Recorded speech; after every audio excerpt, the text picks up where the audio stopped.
Hello, beautiful.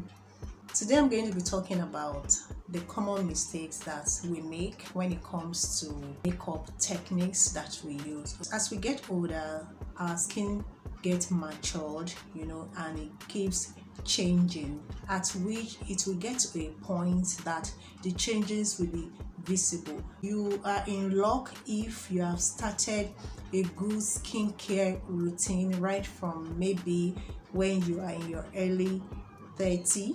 Okay, if you have started that early, then be assured that your skin is going to continue to look radiant and beautiful, because a good skincare routine assured us like 80% of good skin. Of course, gene has a lot to do with that as well. The rate at which the skin changes, matures, differs for everybody. It is not the same for everybody. The techniques, however, that we use when it comes to makeup should also be changing. Today, I'm going to be talking about the common mistakes to avoid in your makeup techniques as your skin matures. So I'm going to be using this side of my face as the mistake to avoid, and this side of my face as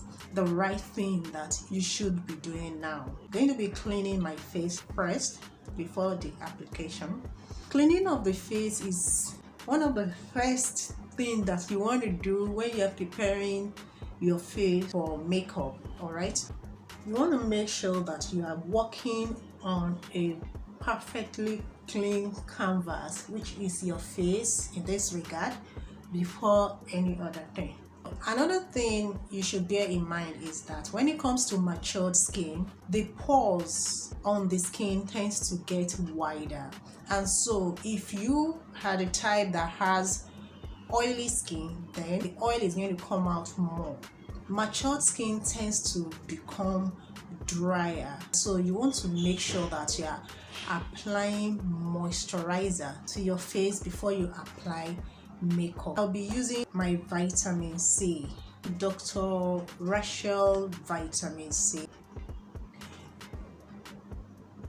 You want to try as much as possible to avoid applying your makeup on dry skin, okay, because it's just going to make your face to be more dry, and that is not healthy for your matured skin.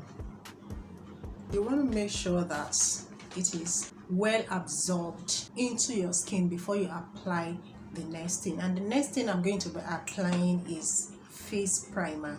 Here I'm using Skin Beauty Face Primer Oil Free Serum.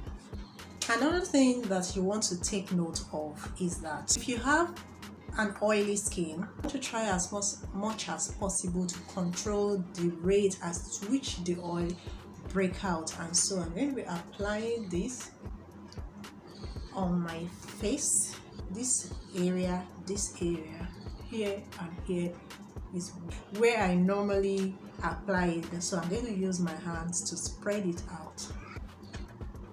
Now that I have applied the face primer, you want to make sure that it dries up a bit before you apply your foundation, okay? So when it comes to foundation, the mistake that you should avoid in this area is that because mature skin tends to look more ashy, compared to a younger looking skin, you want to try as much as possible to use the foundation that is going to bring warmth into your face, okay? It does not just stop at using the correct foundation that matches your skin. You want to make sure that you are using the foundation that has the correct undertone, and you might want to go like a bit darker in shade. Normally when you are applying foundation, you match it with your face or with your chest, okay? And right now the weather is hot right here in Nigeria, so my skin is a bit dark, darker than its normal color when the weather is not as warm. So I have two shades of foundation that I use. They are from the same brand and it's a drugstore foundation, quite affordable, and it's such beige and ebony. Normally beige is the right color for my face, all right, but when I use it, it's a bit ashy. So I'm going to apply it to this side of my face for you to see exactly what I'm talking about.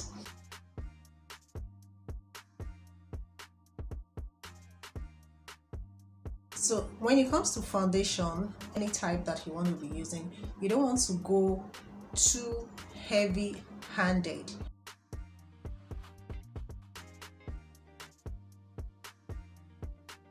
This is what I'm talking about. Right now I'm going to mop up the excess oil so that it does not look this shiny.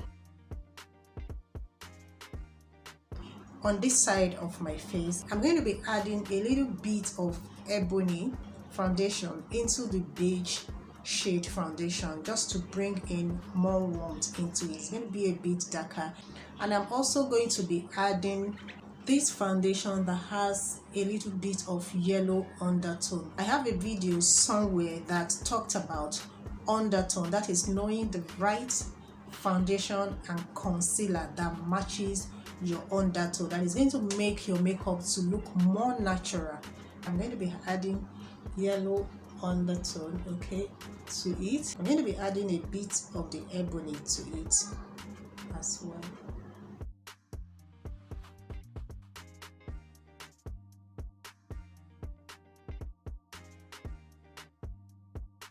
This side of the face that has the beige alone, you can see how light it looks, and this side I added some warmth to it just to bring warmth back into my face. Okay, so it's going to make my face to look less ashy, as well as blend with these parts of my skin compared to this one, and as time goes on you're going to see the difference more.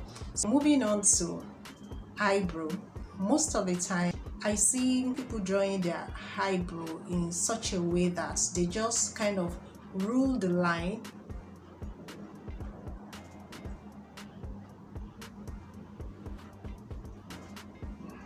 In fact, sometimes you see the line being drawn downward and make it to curve.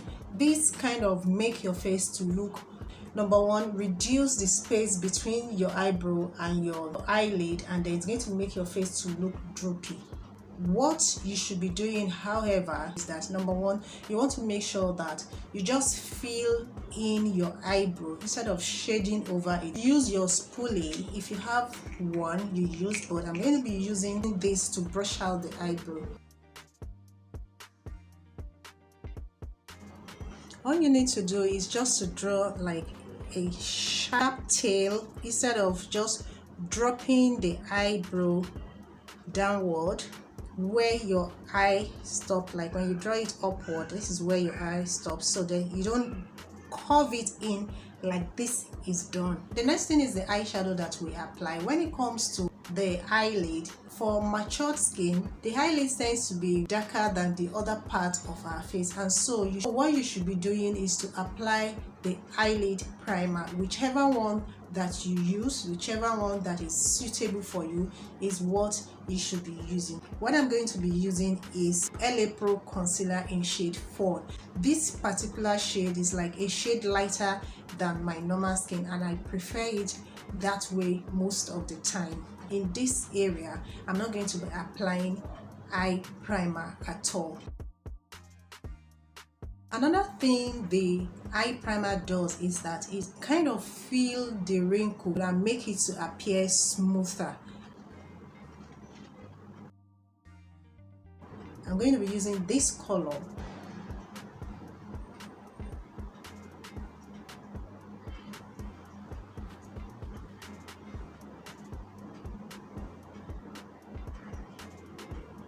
You can see already this one is closer to my skin color. Another mistake that you should avoid, applying a dark shade like dark brown, black onto the lower part of your eyelid, like directly under the crease area. You have a drooping eyelid, it's only going to make it to be more emphasized, more visible. Okay, so in this part of the face where you should be doing the right technique, what you should do is to use it to lift your eye up.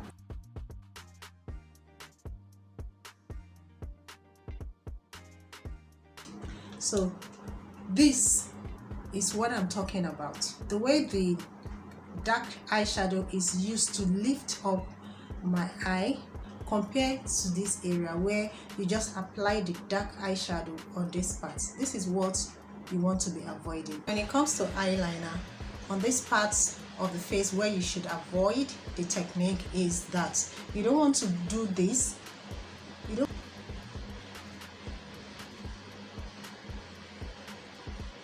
What this does is that if you have a small eye and you use this method, it's only going to make your eyes to look smaller.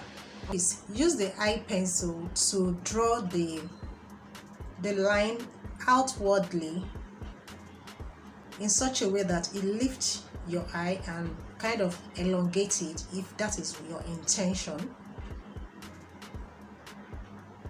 and make the line to be as thin as possible. What you should be doing for mature skin is that you shade just this part of your eye.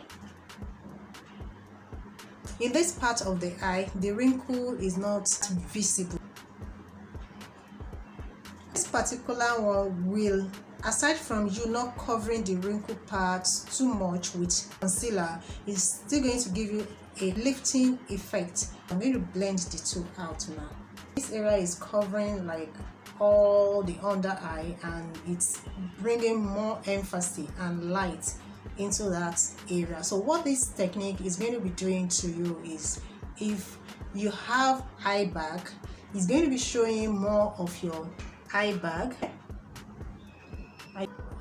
It's more appropriate this way. So when it comes to the powder, cover just the part where you apply the highlight, just the part alone. Then the other part of your face should be covered with the appropriate powder that is darker to the first one you apply. Like, you don't cover the whole face with just one shade. I'm going to be applying this particular shade.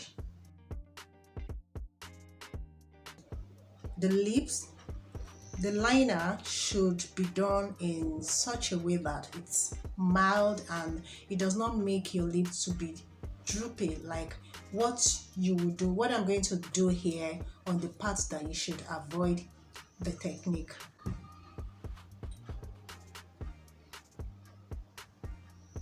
And then you see people joining this one in this area.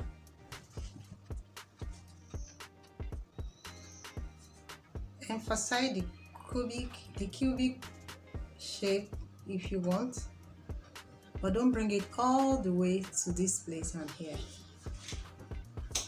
And then shade and not just draw the line.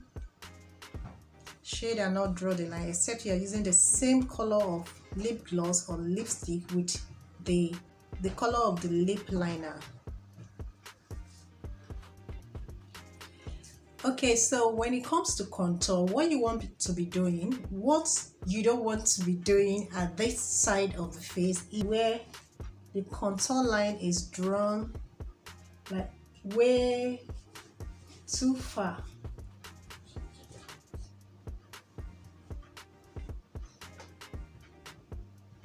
So we're going to be doing the right side now. What you should be doing instead is just to remain at the upper side of your cheek, and you don't want to go down. In this way, it's going to lift your face, and you want to be minimal, not too much. Okay, one thing I love about makeup is that, and that is if it is done the right way, it has the tendency to bring out the best of our look, to bring out the best part of our face. This is the right way to do it, and this is the wrong way to do it for matured looking skin, and this is what is given right now.